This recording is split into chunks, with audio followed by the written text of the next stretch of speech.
ചിത്രീകരണത്തിനിടെ നടൻ അർജുൻ അശോകൻ, മാത്യു, സംഗീത് പ്രതാപ് ഇവർ സഞ്ചരിച്ചിരുന്ന വാഹനമാണ് അപകടത്തിൽപ്പെട്ടത്. ആ CCTV ദൃശ്യം കാണുമ്പോൾ തന്നെ അപകടത്തിന്റെ വലിയ ഞെട്ടലുണ്ടാക്കുന്നതാണ്.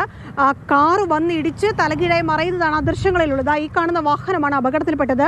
മുൻഭാഗം പൂർണ്ണമായും തകർന്നിട്ടുണ്ട്. ഈ വാഹനം വന്ന് മറ്റൊരു കാറിലിടിച്ച് ആ കാർ ഒരു ബൈക്കിലിടിക്കുന്നു. ഈ കാറ് വീണ്ടും പോയി ഫുട്പാത്തിനോട് ചേർന്നുള്ള കമ്പിയിലിടിച്ച് തലകീഴായി മറയുന്നതാണ് ദൃശ്യങ്ങളുള്ളത്. ഈ വാഹനത്തിന്റെ പിൻവശത്തും തകർന്ന രീതിയിലാണുള്ളത്. ഇന്നലെ എറണാകുളം സെൻട്രൽ പോലീസാണ് പുലർച്ചെ അവിടെ എത്തി വാഹനം ക്രെയിൻ ഉപയോഗിച്ചെടുത്ത് സ്റ്റേഷനിലേക്ക് കൊണ്ടുവരികയും ചെയ്തത്. പോലീസ് കേസെടുത്തിട്ടുണ്ട്.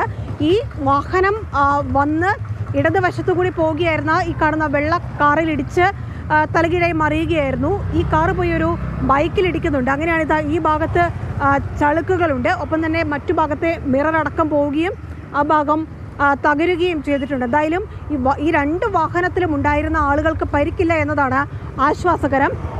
ഈ ഭാഗം പൂർണ്ണമായും തകർന്നിട്ടുണ്ട്. ഈ രണ്ട് വാഹനവും സിനിമാ ചിത്രീകരണത്തിനായി ഉപയോഗിച്ചിരുന്ന വാഹനമാണ്. ഈ രണ്ട് വാഹനത്തിലും ഉണ്ടായിരുന്നവർക്ക് പരിക്കേറ്റിട്ടില്ല.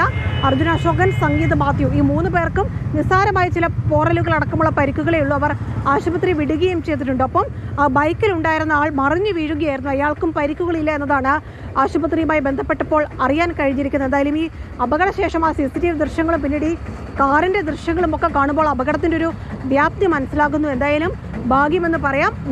വാഹനത്തിലുണ്ടായിരുന്ന 3 വാഹനത്തിലും ഉണ്ടായിരുന്ന ആളുകൾക്ക് പരിക്കുകളില്ല. പോലീസ് എന്തായാലും അമിത വേഗതയിലാണോ വാഹനം സഞ്ചരിച്ചതെന്നത് പരിശോധിക്കുന്നുണ്ട്.